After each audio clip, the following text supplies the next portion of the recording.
Boa noite, está no ar mais uma edição do nosso painel regional. Você acompanha conosco, confere com a gente sempre de segunda a sexta nesse horário, das 10 da noite, após o programa no nosso JB. Entrevistas, discussões e informações importantes e os debates sobre os temas que estão sempre na pauta aqui da nossa Baixada Santista e também, claro, os assuntos que estão fazendo o dia a dia da pauta nacional também. Como a gente registra sempre, também às 1h30 da tarde, personalidades da região e do Brasil passam pelas nossas bancadas no painel regional Debates, discutem, debatem junto com você os temas voltados aqui para a região metropolitana e debatem também com profundidade a pauta nacional. Aqui no painel regional, nesta edição, a gente conta mais uma vez com a participação sempre importante do advogado, nosso comentarista habitual aqui do programa, Manuel Rogério. Tudo bem, Rogério? Prazer revê-lo. Boa noite. Boa noite, Boturão. Boa noite aos nossos telespectadores. É um prazer estar aqui no painel regional desta noite para discutir os problemas da cidade e as soluções. Afinal, estamos vivendo um momento político e é muito importante que a gente interaja com o nosso telespectador para discutir todos esses assuntos políticos e de direitos da cidade. Verdade. Estamos vivendo aí um momento político, onde a democracia precisa ser prestigiada. Estou aqui nessa câmera aqui do meio, agora aqui. Tá certo? Precisa ser prestigiado, só que com tantas restrições, a gente já destacou isso aqui no painel regional Debates, com o Manuel Rogério, com o vereador Banha, com o Vicente Castione, que estarão com a gente amanhã a partir da 1h30 da tarde novamente, esse tipo de situação, esse tipo de problema, tantas restrições que a Justiça Eleitoral coloca aí para os candidatos, que a eleição qualquer dia vai ser uma eleição secreta, Os candidatos não vão ter coragem de se apresentar, tantas são as restrições, as possibilidades de penalidades que eles vão estar sujeitos a essa situação. 3014-5281, ligue para cá, participe conosco, Você está sempre com o espaço garantido, aqui espaço democrático no nosso painel regional. Ô, Rogério, eu não queria deixar passar, porque eu acho que é uma situação que chega a ser vergonhosa aqui para as cidades da nossa região metropolitana, E Cubatão, infelizmente, tem um histórico bastante desagradável nesse assunto, de crimes e atentados contra políticos, Pessoas que confundem crime político contra crime contra políticos, No caso de Cubatão, os crimes contra políticos, O ex-vereador Anísio Maluf foi assassinado alguns anos atrás, 4 anos atrás, 3 anos atrás, não me recordo bem. Há 12, 13 anos atrás, o ex-prefeito, então prefeito Clermont, levou 3 tiros, Por sorte, graças a Deus, está aí vivo até hoje. O vereador Tucla foi assassinado, Ele era do PDT, há cerca de 3, 4 anos também, na cidade de Cubatão, ou seja, é um histórico bastante perigoso. E ontem nós tivemos uma ameaça de morte, ao vereador, vice-presidente da Câmara, César Nascimento, do PDT, lá de Cubatão, a esposa do vereador César Nascimento e alguns assessores, em razão da comissão processante, que ia ser pautada para a sessão desta terça-feira. A sessão acabou sendo obstruída. O presidente da Câmara, Wagner Moura, que é do PT, o mesmo partido da prefeita Márcia Rosa, divulgou uma nota, em solidariedade ao seu colega de mesa diretora, ao César Nascimento, porque realmente é uma situação com a qual a gente só pode discordar e me parece que combater sempre, Rogério? Realmente, Boturão, é uma situação que não comungamos. Acho que qualquer tipo de manifestação com uso da violência, ela não é mais cabível no cenário que nós vivemos hoje. Acho que tem várias formas de manifestar, emitir uma opinião, discutir. Afinal vivemos no império da liberdade. Nós vivemos num país democrático e quando você sai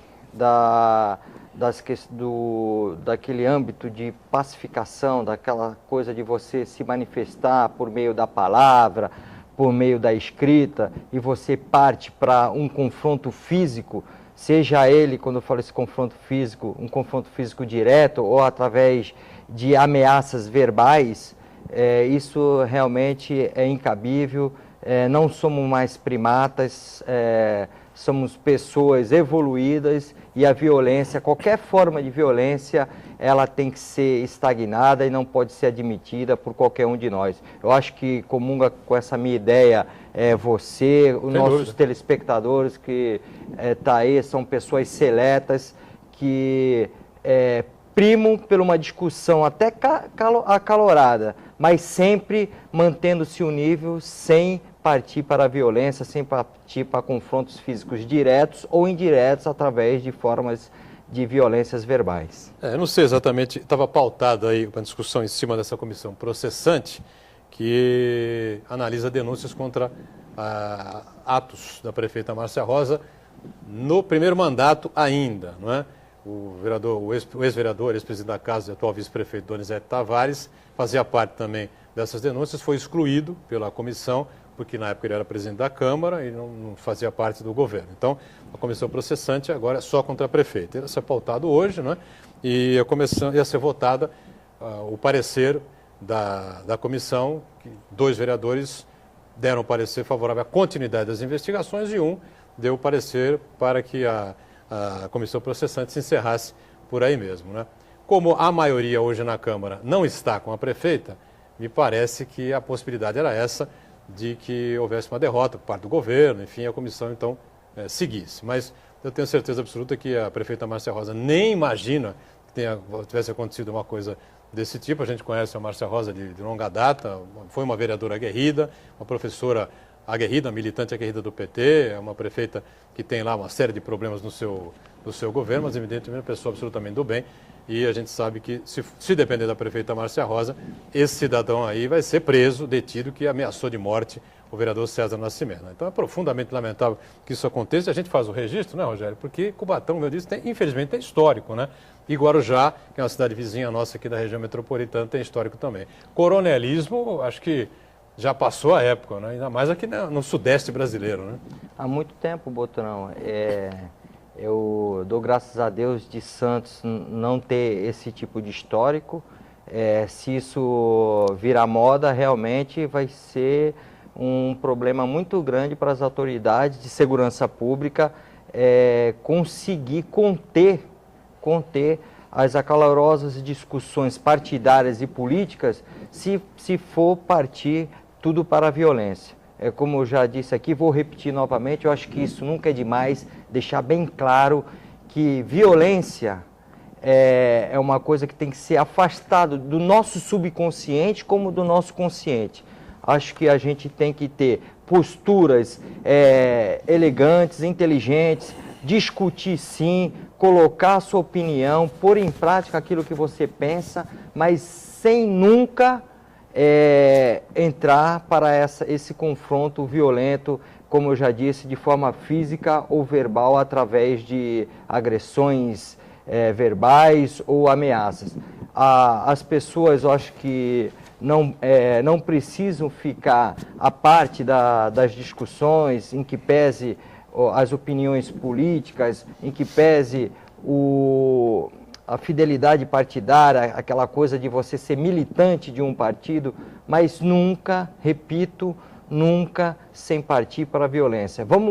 Se a gente pudesse extinguir essa palavra, mas não só no sentido da palavra, mas o que ela representa, a violência, certamente, eu acho que é vontade de todos que ela seria extinta do nosso dicionário.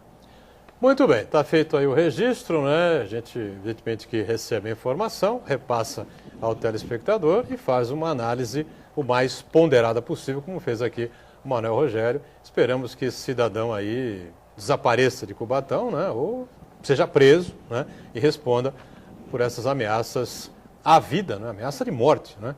Ao vereador César Nascimento, que o César Nascimento tenha tranquilidade aí para tocar a sua vida, o seu mandato, junto com a família, com os seus assessores.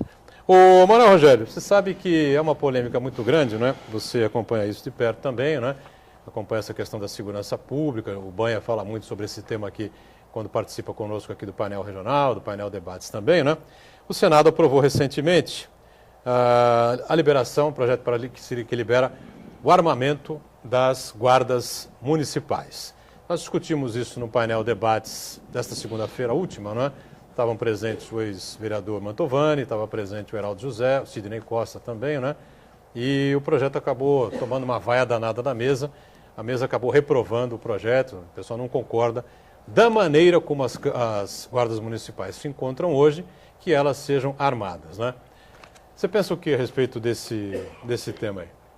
Bom, a princípio, eu acho que você está desvirtuando, você está afastando a função constitucional da Guarda Municipal. A Guarda Municipal, ela foi criada para proteger o patrimônio público, para zelar pelo patrimônio público, não fazer segurança pública. Segurança pública, de acordo com o que também está na nossa Constituição Federal, é um dever do Estado. Cabe ao Estado aparelhar sua polícia e fazer valer aquele poder de polícia para colocar a casa em ordem, para colocar a sociedade em ordem, manter a ordem, seja a polícia repressiva, que é a polícia militar, ou seja a polícia judiciária, que é uma polícia investigativa. Se você tem uma polícia aparelhada, se você tem uma polícia eficaz, é claro que os níveis de violência diminuirão, os níveis de assalto, homicídios, sequestro. Por quê? Porque o Estado vai estar presente. E a gente sempre foi dessa opinião aqui no programa, Boturão, que quando você não ocupa o seu espaço, quando eu falo quando você não ocupa, nesse caso eu estou fazendo uma analogia ao Estado, quando o Estado não ocupa o seu espaço, vem outra instituição, nesse caso uma instituição criminosa, e ocupa o lugar do Estado. Ou seja, o que você vê hoje são milícias, o que você vê hoje são pessoas tentando se organizar para se fazer a segurança pública, que seria um dever do Estado. Isso não só acontece aqui no Estado de São Paulo, não. Eu vejo isso com mais frequência, critico muito a segurança pública aqui do Estado de São Paulo, mas eu vindo uma reportagem, né, pela televisão de um secretário de Segurança Pública, acho que do Estado do Rio Grande do Norte, acho que foi de Natal, a respeito da violência em Natal, e o secretário de Segurança Pública chegou ao equívoco de dizer que os particulares teriam que contratar uma segurança particular. Afinal, ele contrata a segurança particular para a casa dele e os comerciantes que estavam sendo assaltados teriam que contratar segurança particular. Ora, isso não é obrigação nossa, Boturão. Para isso, nós pagamos nosso imposto. Isso é uma obrigação do Estado. Mas eu sei que você tem que ir para o Blake. Eu quero voltar nesse assunto, porque é um assunto polêmico. Eu sei que as pessoas que defendem armar a Guarda Municipal, elas defendem não porque elas querem uma guarda armada, elas querem suprir a deficiência de segurança pública que o Estado não está proporcionando para todos nós que somos administrados. Então vamos aproveitar o gancho, né? Vamos fazer o nosso primeiro intervalo, já voltamos na sequência para continuar falando a respeito desse assunto, que é realmente um assunto de momento, né? Já a gente retoma aqui o painel regional. Temos de volta o segundo bloco aqui do nosso painel regional e a gente aqui com muita satisfação conversando com o nosso Manuel Rogério, o nosso advogado e comentarista habitual do nosso painel regional e do painel Debates também, não é? Segue para você aí sempre o 3014-5281, ligue para cá, participe com a gente, fechamos o bloco anterior falando sobre o assunto polêmico, não é? Assunto sempre muito debatido, que será muito debatido, muito discutido nas próximas eleições, tanto a nível presidencial como de governo do Estado também, não é, Manuel Rogério? Essa questão da segurança pública, porque eu levantei essa aprovação por parte do Senado, recente aprovação, e liberação para que as guardas municipais pelo país inteiro sejam armadas. E aí eu coloco outra questão para você aí. Seria o início aí de um processo de municipalização da segurança pública também, uma polícia municipal, se é que a gente pode chamar assim, não? Bom, se fosse analisar isso, sobre esse aspecto que você falou, municipalizar a polícia, aí eu concordaria com uma polícia municipal, uma polícia que está mais integrada aos problemas da cidade, uma polícia que tem o seu comando nato da cidade onde os policiais estão atuando. Eu concordaria e muito, desde que fizesse uma nova reforma constitucional e direcionasse mais recursos ao município. Não adianta você empurrar obrigações ao município e não trazer recurso para o município. Naquele funil onde vai o nosso dinheiro, eu falo que é um funil porque nosso dinheiro, quando você compra alguma coisa, quando você está comprando o pão, quando você toma um cafezinho, quando você compra uma roupa, qualquer coisa que você faça, daquele dinheiro que você está pagando, algum imposto está sendo incidido sobre ele. E esses impostos, essa carga tributária, é o que alimenta o Estado. Agora, não adianta você alimentar a União e alimentar o Estado muito bem, e o município que só tem uma fonte de recurso através do IPTU e o ISS e o ITCMD, arcar com toda essa responsabilidade, seja ela de saúde, porque aí é uma escala de municipalização. Saúde, educação, segurança pública, vai ficar tudo com o município. Precisa ter um repasse. E precisa ter toda uma reforma no sistema financeiro e no sistema tributário brasileiro. Aí sim seria cabível a municipalização da polícia. Mas isso é um pouco de utopia, porque você teria que mudar e muito a Constituição. A nossa Constituição ela é um pouco rígida em relação às mudanças. Você há necessidade de 2/3 de votação, com votações duplas, você tem muita dificuldade de implantar uma ideia, de implantar uma emenda constitucional, se não for bem articulado todo o nosso Congresso. E isso, há muitas forças políticas, há muitos interesses, muitos lobbies que dificultam um pouco. A gente sabe que nós vivemos num sistema presidencialista, o Boturão, mas, apesar de todas as pessoas fixarem no executivo, é uma tendência até do eleitor brasileiro, vamos falar de eleitor porque nós estamos vivendo um momento político, fixar a sua opinião sobre o executivo e o legislativo ficar um pouco de lado. Mas, mesmo nesse presidencialismo que nós vivemos, essa herança que nós trouxemos de estar sempre sob chefes, coronéis, ditadores, fixou um pouco o eleitor a direcionar a sua preferência de preocupação ao executivo. Mas o legislador é importante porque ele tem uma função especial de fiscalizar o executivo e, além disso, ele tem que aprovar as proposituras do executivo. O executivo não faz nada se ele não conseguir uma maioria no legislativo. Em suma, por isso que eu estou falando que essa mudança toda constitucional, dentro das limitações constitucionais que tem, que você há algumas barreiras, você tem uma dificuldade maior para modificar um texto constitucional do que uma lei ordinária ou até lei complementar.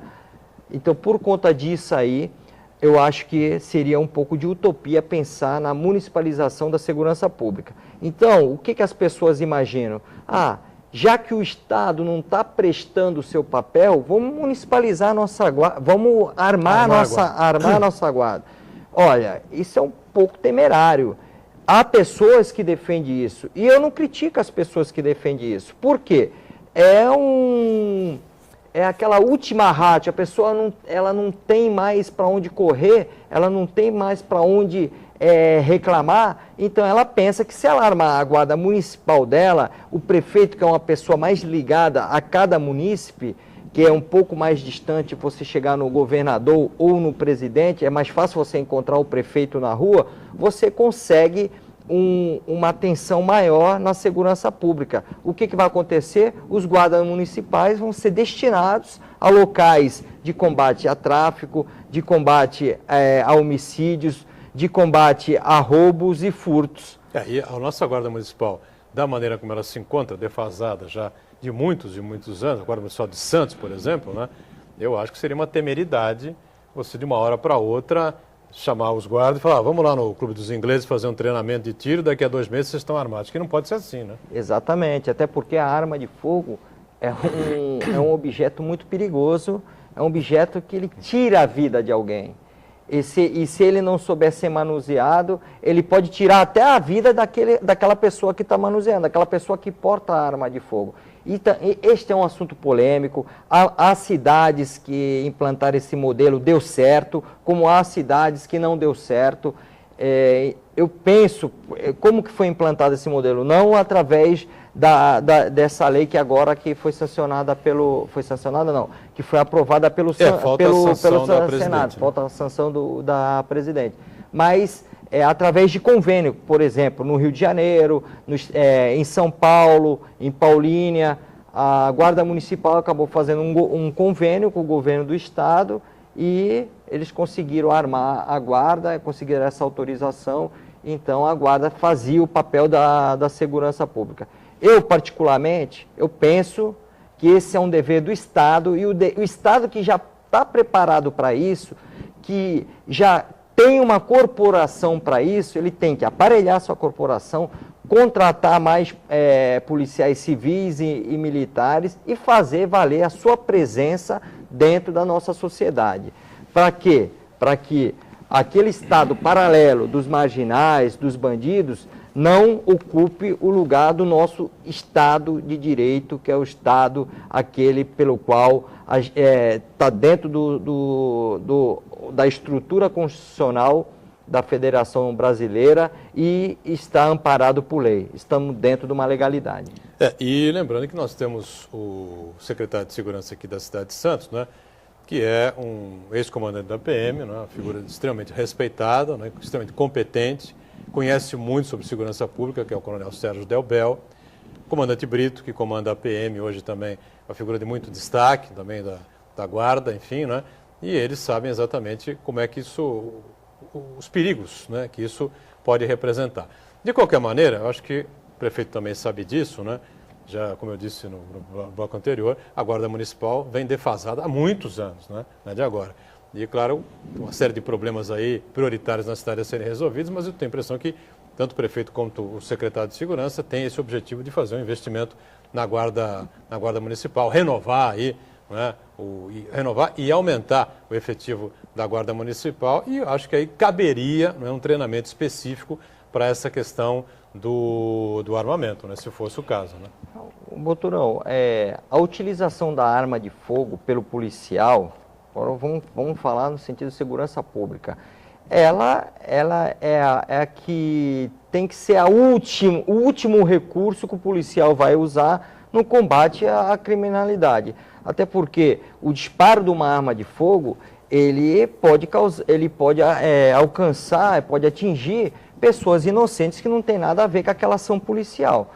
Então, pensar em arma de fogo nesse momento que nós vivemos uma calamidade de segurança pública, eu acho que não é o correto, ainda mais quando você está imaginando pessoas que não estão preparadas para isso, que não for, primeiro, pensar em concurso público. O guarda municipal, ele passou num concurso público, ele aderiu à responsabilidade dele como servidor público, mas naquele momento em que ele ingressou no serviço público, ninguém falou para ele que ele ia andar armado. Então você já está indo além da atribuição legal que aquele servidor público tem nas prerrogativas das suas funções e naquilo que ele tem que desempenhar. Já é um problema, porque enquanto alguns guardas municipais podem querer andar armado, até porque, não falo isso como uma crítica, eu falo isso porque tem guardas municipais que se envolvem mesmo, que incorporam aquela coisa de segurança pública e atuam como um verdadeiro policial. E aí o perigo é maior, né?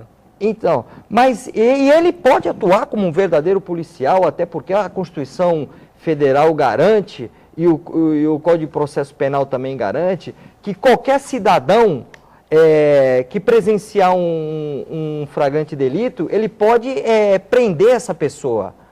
Ele pode conduzir essa pessoa presa até o distrito e falar assim, estava cometendo um crime. E fazendo força desse instrumento processual e constitucional, a Guarda Municipal ela pode fazer isso. Agora, daí até ter que utilizar o recurso de arma, por quê? O recurso de arma só vai ser utilizado quando você estiver combatendo um criminoso perigoso. Por quê? Por exemplo, a função da Guarda Municipal, não vou deixar as pessoas saírem da ciclovia e andar por cima do nosso jardim, que é um dos jardins que é premiado e que bateu o recorde que está no Guinness Book. Você não vai deixar. Quem que faz essa função? A Guarda Municipal. O cara não vai estar armado ali apontando para o ciclista, não tem cabimento, claro. Andando de skate na Praça da Igreja. Claro. É a Guarda Municipal. Que vai tomar conta de uma escola. É a Guarda Municipal. Ah, mas a Guarda Municipal ela tem que se defender se o bandido for assaltar. Não, é a polícia que tem que fazer isso. Não é a Guarda Municipal. A Guarda Municipal está ali protegendo o patrimônio público. Esse é o meu ponto de vista. Não que não seja o desejo de muitas pessoas. Por quê? Porque o Estado está deixando de cumprir o seu dever e aí a criminalidade está tomando o lugar do Estado e as pessoas não estão vendo outra alternativa senão de buscar aquelas soluções caseiras que é armar a Guarda Municipal. É realmente uma questão polêmica, o Senado aprovou e eu acho que a presidente vai ter que pensar 1000 vezes na hora de sancionar esse projeto aí. Um intervalo a mais, já voltamos com o nosso painel regional.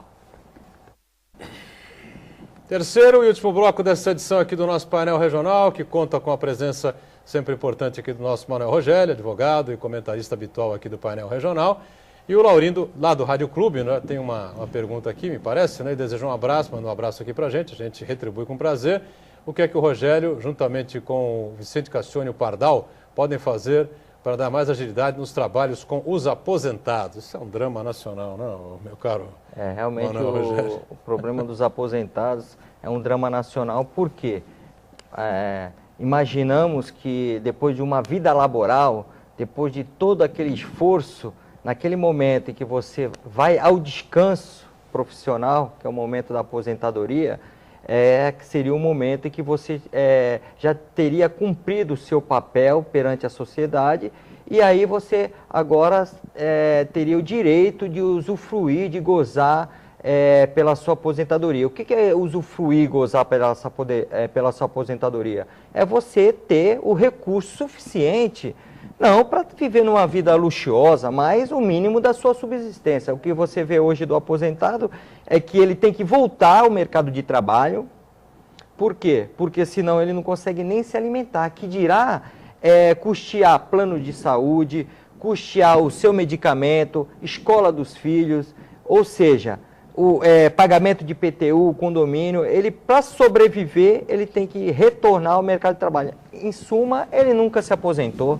E isso é um prejuízo para toda a sociedade. Por quê? Porque o aposentado retornando ao mercado de trabalho, ele está tirando postos de trabalho daqueles que estão começando, que estão ingressando àquela atividade produtiva, estão na idade produtiva.